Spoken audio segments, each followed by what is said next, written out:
tenter de comprendre. Je pouvais le pressentir. Jusqu'au 17 novembre, il n'y avait pas d'espace car je n'avais pas la nécessité de m'exprimer. Ni la nécessité, ni même la possibilité, étant retraité, donc représentant pratiquement rien.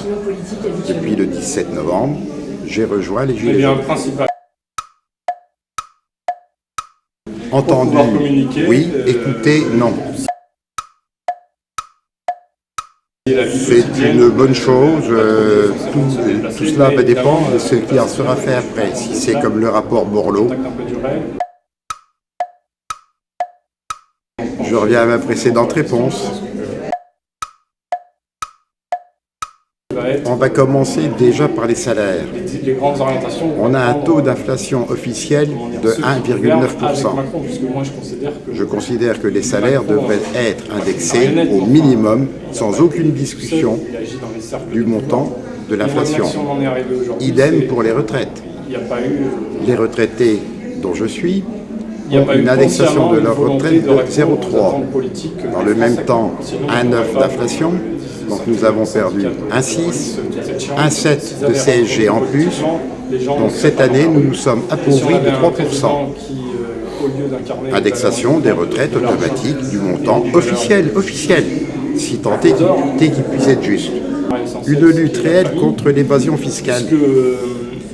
La même règle fiscale pour toutes les entreprises, qu'elles soient PME, PMI ou multinationales exerçant sur le territoire national.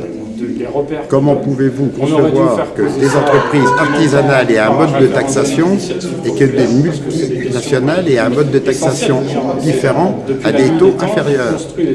Où on baisse les entreprises artisanales, où on augmente les multinationales. Je pense que la deuxième solution serait beaucoup plus rationnelle. Ensuite, l'imposition de tous les revenus obtenus en France sur les bases fiscales françaises, que les bénéficiaires de ces revenus soient français ou non, et qu'ils résident en France ou non. Revenus français, imposition française. Si vous avez envie d'aller vivre en Belgique, en Angleterre, en Roumanie ou en Pennsylvanie, c'est votre choix et votre droit le plus absolu. Vous tirez des revenus de la France, vous subissez l'imposition française, ce qui me semble pas de matière à discussion. Accessoirement, le rétablissement de l'ISF. Bon, il rapportait pas beaucoup, mais symboliquement, je crois que ça représente beaucoup dans l'esprit des gens. Et puis surtout que la théorie du ruissellement en matière fiscale et en matière comptable, je suis arrivé après 70 ans pour en entendre parler. Bon, ça ne fonctionne pas, ça ne fonctionnera jamais, ça. Puis le dernier point, on a fait l'Europe. Je suis pour l'Europe. On a fait l'Europe monétaire. Mais non, ce qu'il faut qu'on fasse de toute urgence, c'est l'Europe fiscale et sociale. Les mêmes règles fiscales et sociales dans tous les pays adhérents. Et on sera tous très heureux. Voilà ce que j'avais à dire.